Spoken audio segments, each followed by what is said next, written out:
Olá, sejam todos bem-vindos mais uma vez ao canal da Igreja no Gama. Hoje nós daremos seguimento à série de vídeos que tem sido gravado a respeito do livro O Servo Fiel e Prudente, de Dong Yulan. Hoje eu vou estar comentando e compartilhando alguns pontos do capítulo 4, que tem como título O Aperfeiçoamento do Caráter. Nós temos visto nesse livro que nós precisamos nos tornar servos fiéis e prudentes. E para sermos esses servos fiéis e prudentes, esses mordomos que alimentam, os conservos, que alimentam aqueles que foram incumbidos a ele, que cuida de todos, que se refere à casa, no momento nós estamos falando da casa, como sendo a igreja, a casa de Deus, é preciso que esse servo, ele tenha algumas características, que componham o caráter dele. E esse homem que tem que ter um caráter aprimorado, ele tem que ter consciência de que, o que é primeiramente o caráter? O caráter 30% do que nós somos é um caráter que é adquirido biologicamente. E 70% do restante é adquirido com tudo que nós absorvemos no nosso universo, desde do nosso meio familiar, educacional, convivências sociais, religiosas, tudo isso vai interferir na formação do nosso caráter. Então, quando nós conseguimos unir aquilo que já tem nato em nós com aquilo que é aperfeiçoado, que é melhorado, é o que nós nos tornamos. E um caráter aperfeiçoado é alguém que tem um caráter de tal ponto, é muito útil nas mãos de Deus.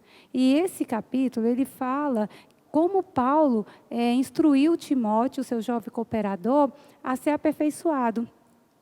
Ele era um jovem, como eu disse agora, e ele precisava de aprender algumas coisas para lidar com as experiências que ele teria que passar.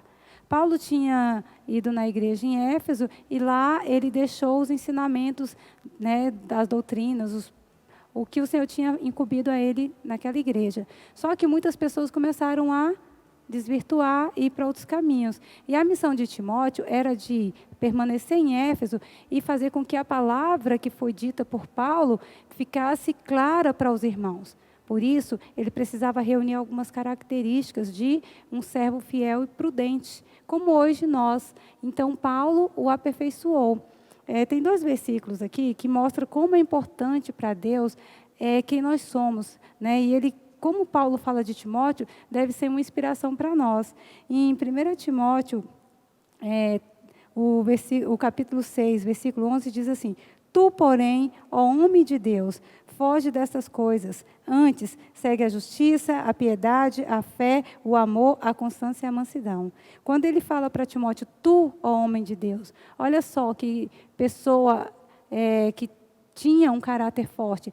Timóteo, embora jovem, ele tinha esse perfil de ser um homem de Deus. E Paulo queria reforçar esses aspectos nele. E a gente pode ver isso também em 2 Timóteo, no capítulo 3, no versículo 17, quando ele fala assim: a fim de que o homem de Deus seja perfeito e perfeitamente habilitado para toda boa obra.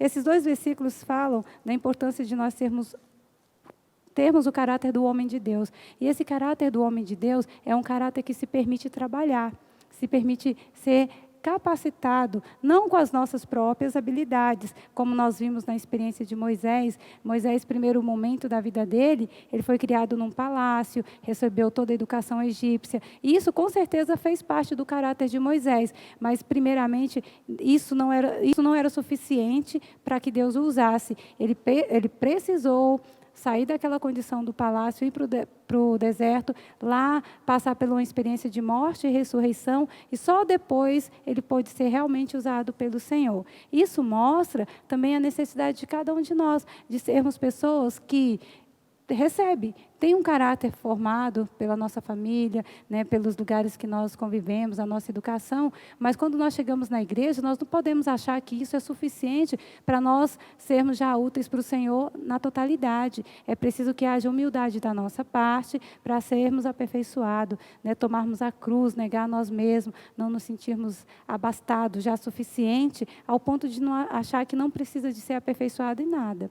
Nesse momento, nós estamos passando por aperfeiçoamentos diversos na igreja, no serviço de criança, de liderança, de mídia, de música. Por quê? Porque nós nunca podemos nos achar totalmente habilitados ao ponto de cruzar os braços e não querer mais nenhum tipo de ensino. E aqui Paulo usa ilustrações do cotidiano para mostrar a necessidade de aperfeiçoamento de Timóteo. Ele fala de 5 itens, eu vou mencioná-los, não vou esgotar o tema, mas ele fala primeiramente, de mestre fiel, depois ele fala que ele precisava ser um bom soldado, ele também precisava ser um atleta coroado, ele precisava também ser um lavrador diligente e um obreiro que manejasse bem a palavra. De todas essas características aqui, todas elas nós precisamos ter. Um mestre fiel, o que é ser realmente um mestre fiel? Como a própria palavra fala, é fiel. Ele tem que ouvir a palavra e com precisão transmitir essa palavra. E também ensinar outras pessoas a transmitirem com a mesma fidelidade. Foi o que aconteceu com Paulo. Paulo passou em Éfeso, transmitiu a palavra foi deturpada. Ele estava instruindo a Timóteo para que Timóteo voltasse àquela cidade e também fizesse novos ministros fiéis da palavra. O que é essa palavra? É, na verdade, todo o conhecimento que nós temos da palavra de Deus misturado com as nossas experiências. Mas isso, para ser realmente transmitido com fidelidade, exige desse mestre fiel um laborar. Ele precisa ir à palavra de Deus com intimidade. Ele precisa se basear na palavra que ele tem ouvido para ele também transmitir com a mesma fidelidade, com precisão. E assim mesmo, para isso ele precisa se negar, porque muitas vezes nós temos a tendência de querer colocar nossos conceitos, nossas próprias interpretações na palavra, o que não é adequado. Quando o Senhor nos dá uma revelação por meio do estar na presença dEle, em comunhão, vem algo novo, uma luz, nós precisamos ter certeza que isso veio do iluminar da palavra por meio da comunhão com o Senhor. Nunca da nossa dedução lógica, irmãos, porque isso é muito sério, nós colocarmos alguma coisa que seja de nós mesmos. Porque o Senhor, Ele requer fidelidade. A palavra do Senhor, ela sempre tem que ser pautada no que Deus disse, não no que nós interpretamos. Outra característica, que também dessas ilustrações aponta aqui nesse versículo, é que precisa ser um bom soldado. E esse bom soldado, ele é uma pessoa que, primeiramente, ele não se envolve com os negócios dessa terra. Ele sabe qual o objetivo dele. Ele foi arregimentado, ele tem superiores, ele precisa aprender a se submeter à vontade desses superiores. Imagine no exército, cada um fazendo o que bem quer. Ia ser uma bagunça, ia ter muitos mortos, ia ter muitos feridos. A mesma coisa acontece na igreja, quando nós não respeitamos as autoridades que vêm de Deus para nós. Porque a palavra ela tem uma ordem, tem os profetas que falam, recebem de Deus, nos transmitem e com isso nós vamos sendo aperfeiçoados. Nós precisamos entender e aceitar esse princípio de autoridade e submissão. Precisamos também vigiar constantemente, saber que nós estamos numa grande guerra, que está uma luta entre o Senhor e o príncipe deste mundo, para resgatar vidas, para poder trazer o reino a essa terra. Mas para isso, nós temos que vigiar que tem ataques constantes. Não podemos baixar a guarda. Por isso, não podemos nos envolver com os negócios dessa terra, ficar só preocupado com o que nós vamos fazer aqui, com a nossa subsistência, porque há uma guerra no mundo espiritual e nós precisamos combater o bom combate. Outra característica é de um lavrador. Um lavrador, nós sabemos que é aquela pessoa que labora na terra. E é um trabalho muito árduo você trabalhar na terra, porque você tem que arar, tem que tirar muitas coisas para que aquela terra possa se tornar produtiva. E esse lavrador, ele precisa tirar espinhos, precisa tirar pedras, precisa regar, precisa fazer muito para que aquela terra se torne uma boa terra. E foi isso que o Senhor fez com cada um de nós. Muitos de nós éramos pessoas de coração duro, pisados pelos vários sofrimentos. Outros tinham muitas pedras, muitas barreiras, muitas dificuldades que foram necessárias serem retiradas, muitos espinhos, coisas que nos sufocavam e ainda nos sufocam, que estão sendo processadas e trabalhadas. Assim como o Senhor fez isso conosco, nós também, irmãos, na condição de mestres, né, de pessoas que estão sendo aperfeiçoadas para aperfeiçoar outros, como mordomos, nós temos que ter esse mesmo sentimento desse lavrador, laborar nas pessoas. Nós temos tido a experiência de comportores dinâmicos, de irmãos pregarem o evangelho por meio do posso orar por você, e tem acrescentado pessoas na igreja. Essas pessoas vêm assim, com o coração endurecido, com pedras, com espinhos, ainda não são terras tão boas que precisam de ser elaboradas. Aí entra a rede de cuidado, cada um de nós. Aí entra essas características. Eu preciso ser uma pessoa que ensina essa pessoa com fidelidade a palavra do Senhor, sem minhas próprias opiniões. Eu preciso ser alguém que ouve atentamente, porque um mestre fiel, ele vai ouvir atentamente, porque só uma pessoa que ouve atentamente, ela consegue também falar adequadamente aquilo que a pessoa necessita, baseado não nos seus próprios conceitos, mas na palavra, né? Então, todas essas características não são necessárias. E outra coisa é você ser aquele que maneja bem a palavra.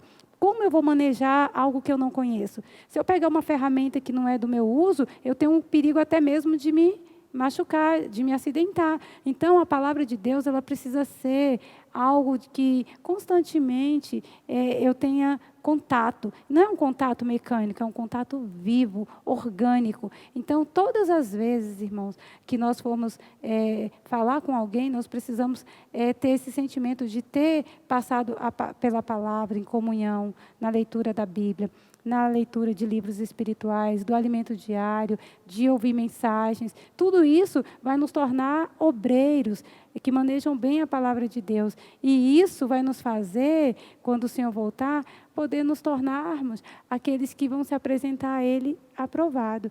Por quê? Porque a palavra que foi colocada dentro de nós, foi trabalhada dentro de nós, também gerou outros mordomos, gerou outras pessoas que o Senhor vai poder contar na edificação dele.